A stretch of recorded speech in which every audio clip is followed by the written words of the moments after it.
بسم الله الرحمن الرحيم. نحمدك اللهم حمد الشاكرين ونشكرك شكر الحامدين، ونصلي ونسلم على سيدنا محمد وعلى آله وصحبه وسلم. أما بعد، السلام عليكم ورحمة الله وبركاته. اسمحوا لي، أنا في سفر طول النهار من 3 ساعات ل 48 ساعة، فاللي موافق إن أتكلم وأنا قاعد يرفع يده. موافقون؟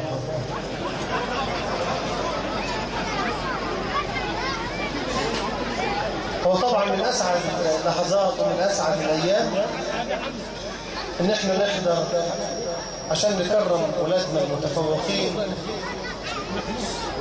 التكريم الحقيقي مش الشهادة، التكريم الحقيقي أن مصر تستفيد بهؤلاء، وأن هؤلاء يشعروا بالحب لمصر والانتماء إليها.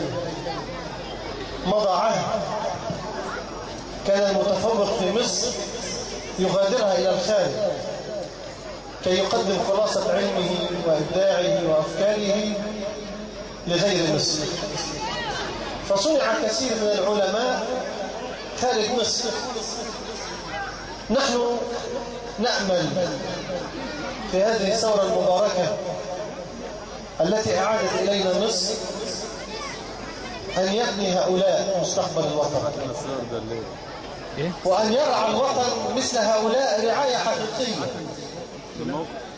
اللي تميزوا وتفرقوا في الظروف اللي فاتت أبطال، لأن ما كانش في حاجة أبدا تشجع على التفوق ولا على التميز. صحيح العمليات التعليمية كلها محتاجة إعادة نظر وإعادة تقويم وإعادة صياغة مرة ثانية، لأن اللي بتطلعه مش هو ده اللي احنا عايزينه. احنا عايزين أحسن من كده، عايزين اللي يحب بلده ويحب وطنه، عايزين اللي يطلع فاهم، يطلع مفيد، يستطيع الوطن أن يستفيد به في أي مرحلة من عمره، يطلع واعي بوطنه، مشاكل وطنه، يطلع عنده قدرة على أنه يستوعب الناس، على أنه يتحاور، على أنه يبذل أقصى جهد، وربما لا يجد مقابل لأنه يعلم أن التضحية واجبة في مثل هذا الوقت. كل هذا يجب أن يغرس في الأطفال من عمر صغير. إحنا عدت علينا أيام لم يكن فيها العلم مطلوبا أو مرغوبا، وإحنا شفنا الفترة اللي فاتت كيف تحولت المدارس إلى أماكن مهجورة، وامتلأت أماكن المدرسين الخصوصية بالطلاب، وصار المدرسين الخصوصيين مؤسسة تعادل مؤسسة التعليم الرسمية في البلد، بل تتفوق عليها أحيانا، لأن اللي بيشتغل هنا بيشتغل بنفس لأن في مقابل، واللي بيشتغل هنا بيشتغل من غير نفس لأن ما فيش رسالة. كل ده محتاج إعادة تقييم مرة تانية، إنما هذا أبدا لا يجعلنا ننسى أن هؤلاء بذلوا، وأن أمهاتهم وآبائهم بذلوا وسهروا وتعبوا وصرفوا، وربما الذي تسبب في حالة الإفقار التي نحياها هو عبء هذه الدروس الخصوصية، لأن الوظيفة الواحدة ربما لا تكفي، فاضطر الأب أنه يشتغل الظهر وآخر النهار لأن المطالب زائدة. ونحن في مجلسنا الذي اتهم كثيرا بأنه لم ينجز شيئا، بل أنا أقول يقينا أنه تم حله لأنه أنجز أشياء.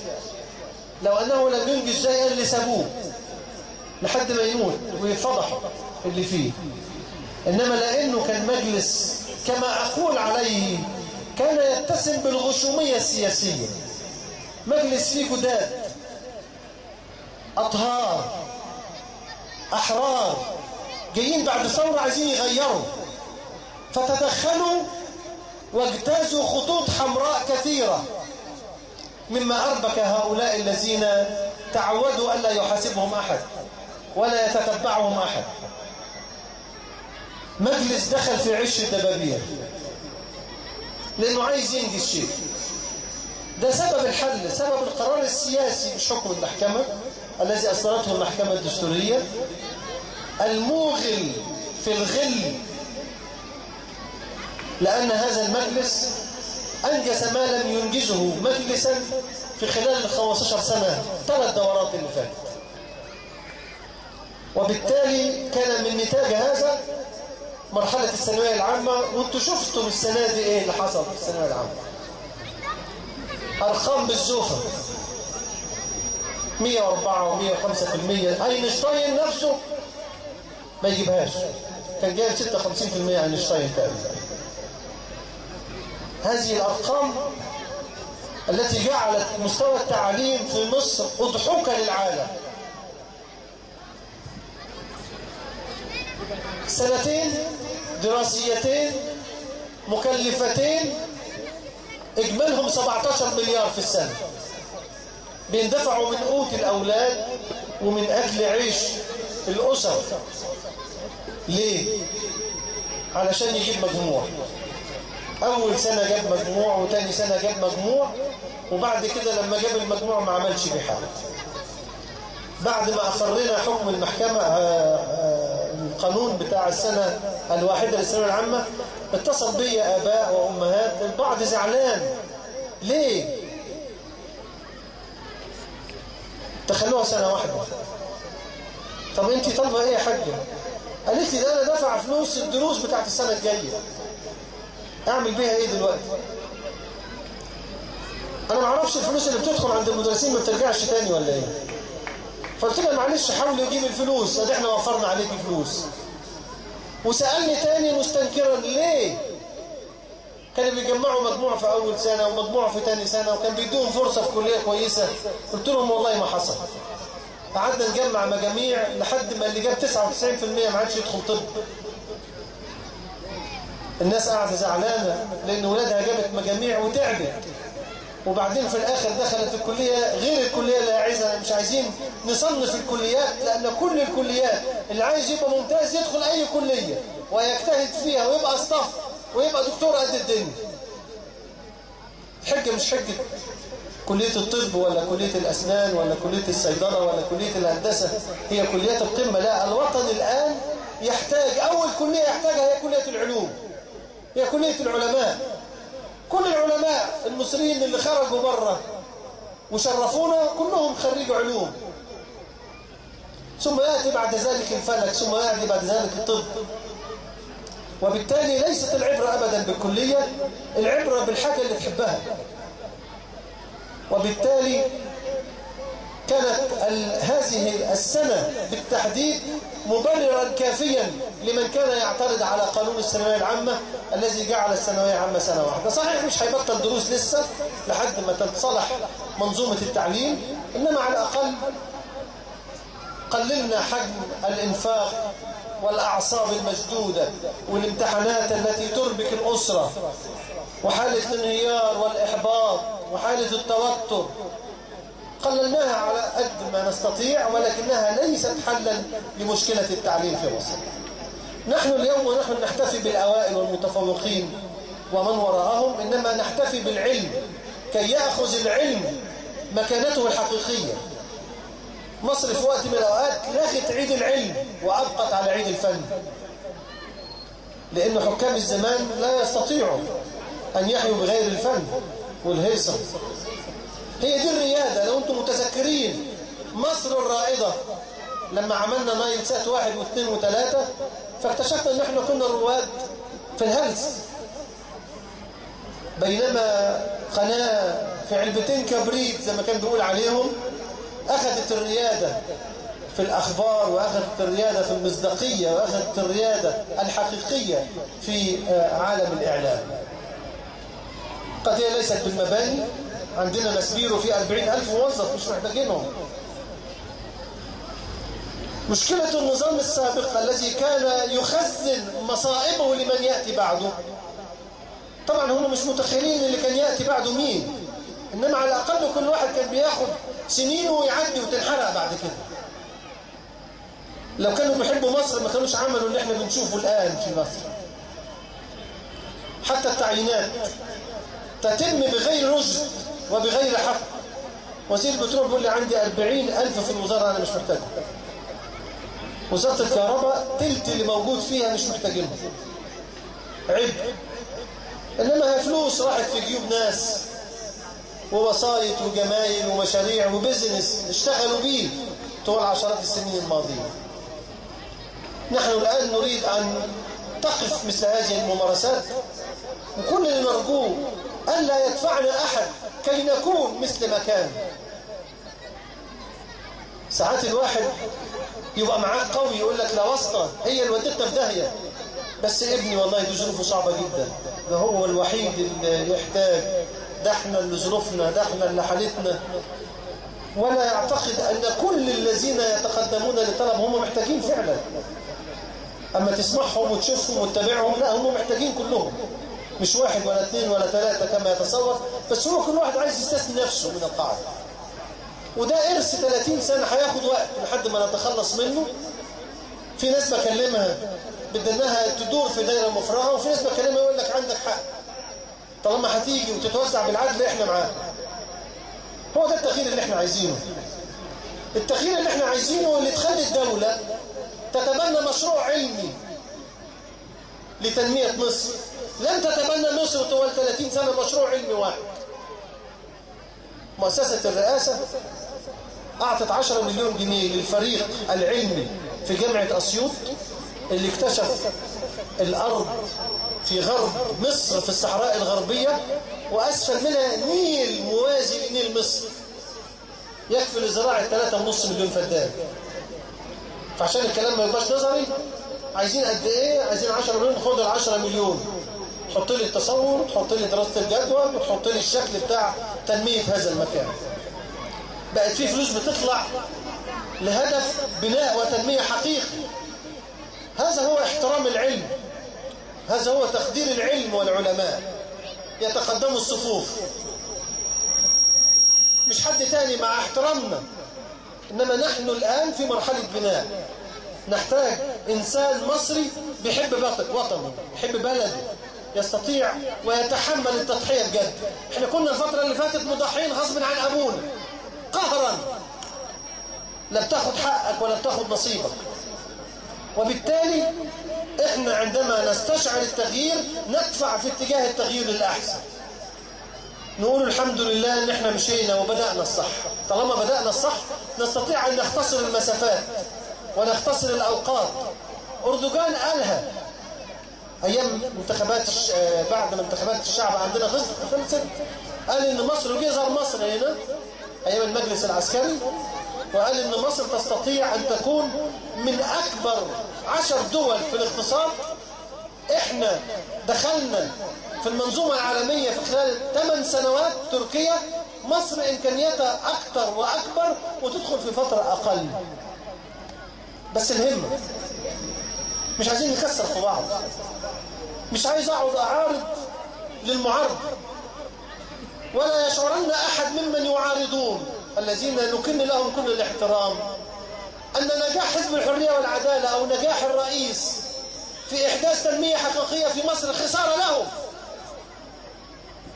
فيتوافقون على إفشال المشروع، فيهدمون المشروع، فيسفهون الأداء، فينتقدون عمال على بطال، مما يوحي أنه لو جاءت الملائكة تحكم مصر لن يرضى هؤلاء. دول قلة في رأيي، نحطهم على جنب، ما ننشغلش بيهم ولا كلامهم، لأن المهمة اللي مطلوبة مننا أكبر من الكلام الآن. نحن في مرحلة دقيقة، واللي نرجوه منكم إنه تبقى عين الرقابة وعين النصيحة الحلوة المؤدبة الجميلة اللي بتحب فيها الخير لنا، تقولها لنا حتى لا يتحول أحد منا لنظام ثابت.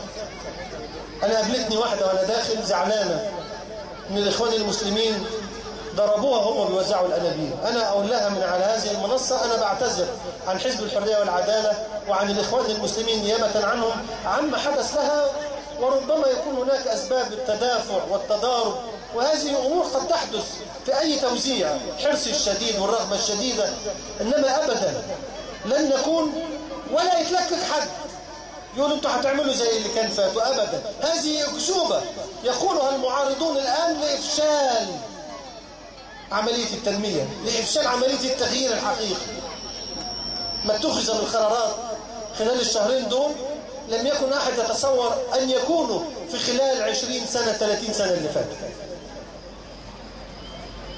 بعد العسكر من 52 هم اللي متولين اداره البلاد بعقليتهم ولهم كوتا في كل الادارات، موجودين بعقلية تنفذ وتظلم. بعد كده مفيش فرصة للحوار لأنه عسكري مش مدني. اتحكمنا طول 30 سنة بهذا الأسلوب. بيتغير أجهزة رقابية فاسدة. وانتوا تفتكروا في مؤتمراتنا كنا نتكلم في برنامج الحزب على إعادة منظومة الرقابة والمحاسبة قوية، لأن من غيرها باظت مصر. من أمن الحساب حصل له ايه؟ فسد وساء خلقه. ما حدش بيحاسب حد. الآن جاء على رأس الجهاز المركزي للمحاسبات شخصية قانونية تحظى باحترام الجميع. تغير مسؤول الرقابة الإدارية اللي دلس وهرر وأخفى. اليوم هيئة الاستعلامات اللي اتكلمنا عنها كتير وكان يعين فيها كل أبناء الوزراء والسفراء ورجال الحزب الوطني بالأسماء، آخرهم خيرت اللي راح الفاتيكان، والفاتيكان رفض يجيبه باعتبارهم من الفاسدين في النظام السابق، رفض ترشيحه من قبل وزارة الخارجية. الآن هذه الهيئة تؤخذ من وزارة الإعلام لتذهب إلى مكانها الحقيقي تبع الرئاسة.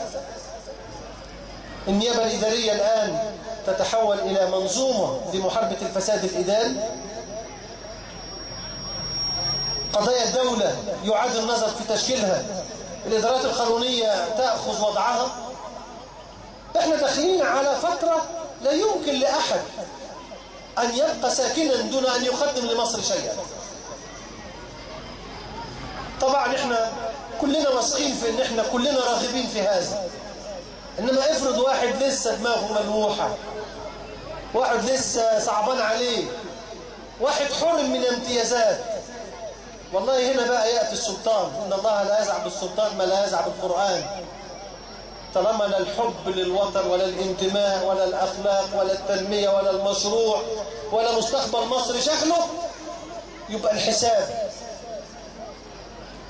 والرقابة اللصيقة هي التي تقوم الفترة القادمة.